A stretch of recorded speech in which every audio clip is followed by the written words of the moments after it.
සුබ දවසක් ඒවා සියලු දෙනාටම අද අපි කතා කරමු උසස් පෙළ ව්‍යාපාර සංඛ්‍යානය කියන විෂය හැදෑරීමේදී සාමාන්‍ය පෙළ ගණිත දැනුම කොහොමද ඔබට අවශ්‍ය වෙන්නේ කියන එක ගැන.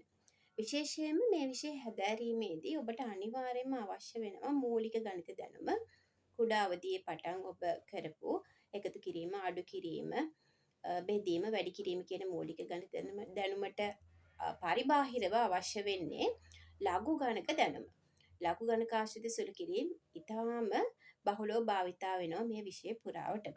එතකොට ප්‍රතිලඝු බලන හැටි, ඒත් එක්කම විවිධ සංඛ්‍යාවල වර්ගමූලයන් කොහොමද අපි ලඝු ගණකාශ්‍රිතව ගණනය කරන්නේ කියන එක ගොඩක්ම සම්බන්ධිතයි.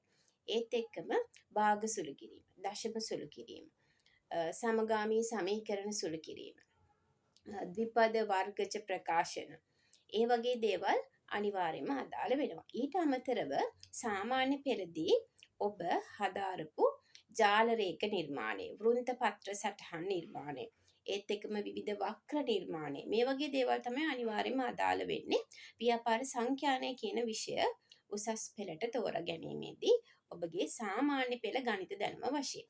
ඒක නිසා ගොඩාක්ම ගැඹුරු ගණිතමය විෂය කරුණු අවශ්‍ය වෙන්නේ නැහැ සංඛ්‍යාන විෂය හැදෑරීමේදී. ඒක නිසා ඔබ බුද්ධිමත්ව හිතලා තේරුම් අරගෙන මේ තීරණය ගන්න, මේ අභියෝගේ බාර ගන්නවද කියන එක පිළිබඳව. මොකද ඔබට ගණිතමය දැනුමක් තියෙනවා නම්, ඔබ ගණිතයේ විෂයට කැමති නම් අනිවාර්යයෙන්ම කළ යුතු විෂයක් තමයි සංඛ්‍යානයේ විෂය.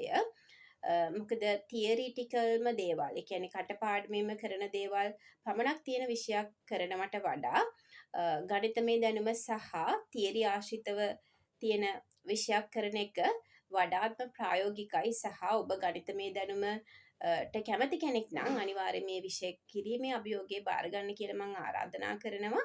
බුද්ධිමත්ව හිතලා තීරණය කරන්න. මොකද මෙතනදී ගණිතමය දැනුම 100%ක්ම අපි O level syllabus එක 100%ක්ම අදාළ වෙන්නේ නැහැ. ඒකෙන් යම්කිසි කොටසක් පමණයි අදාළ වෙන්නේ. ඉතින් මම කිව්වා වගේ මූලික ගණිත දැනුම, භාග දශම සුළුකිරීම සහ වර්ගජ ද්විපද වර්ගජ ප්‍රකාශන, භාග දශම සුළුකිරීමට අමතරව අපිට අදාළ වෙන්නේ තව විශේෂයෙන්ම අදාළ වෙන්නේ මේ ලඝු ගණකාශ්‍රිත ගණනය කිරීම. ඉතින් මේ දේවල් තමයි සාමාන්‍ය පෙළ ගණිතමය දැනුම විදියට ඔබට අවශ්‍ය වෙන්නේ. ඉතින් ඒ පදනම තියෙනවා කියන එක මත තමයි සංඛ්‍යාන විෂය ඉගැන්වීම් කටයුතු කරන්නේ. ඒක නිසා ඔබ මේ සබ්ජෙක්ට් එක කරන එක ගැන බුද්ධිමත්ව හිතලා බලන්න. තියරිම සබ්ජෙක්ට් එකක් කරනවට වඩා ඔබ